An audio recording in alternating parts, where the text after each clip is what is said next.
కుమ్మరి సంఘం వద్ద ప్రతి సంవత్సరం కుండల ఎడ్లు అమ్మడం జరుగుతుంది. అది పూర్వం నుంచే జరుగుతుంది. గత పురాణం నుంచి తీసుకుపోవడం జరుగుతుంది. కోమటోళ్ళు, బామణోళ్ళు, మునూరు కాపు వాళ్ళు అందరు తీసుకుపోయి పూజించడం జరుగుతుంది. ఇది చెట్ల నుంచి వెళ్ళి 3 చిల్ల మట్టి తీసుకొచ్చి ఇలా కలపడం జరుగుతుంది. అది తీసుకుపోయి పెద్ద ఎత్తున పూజ చేయడం జరుగుతుంది. ఈ ఎడ్లకు కూడా ప్రజల నుంచి మంచి గిరాకీ ఉంటుంది. పొలాల అమ్మాస రైతులు పెద్ద ఎత్తున జరుపుకుంటారు. మేము ఇక్కడ మట్టి ఎడ్లు 3 తీర మట్టితోటి మంచిగా చేసుకుంటా అమ్ముతున్నాము. బ్రాహ్మణులకు, గోమాతలకు, కాపులకు అందరికీ శుభాకాంక్షలుగా చెప్పుకుంటా మేము అందరం చేస్తున్నాము. వాళ్ళందరూ వస్తున్నారు, మంచిగా ఓడబోతున్నారు.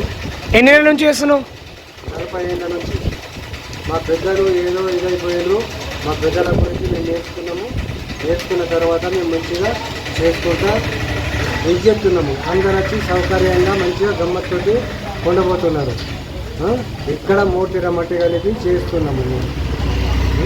నేను 40 ఏళ్ళ నుంచి చేస్తున్నాం. మా గిరాకీ మంచిగా జరగాలని, అందరూ మంచిగా ఉండాలని భగవంతుని వేడుకుంటున్నాము.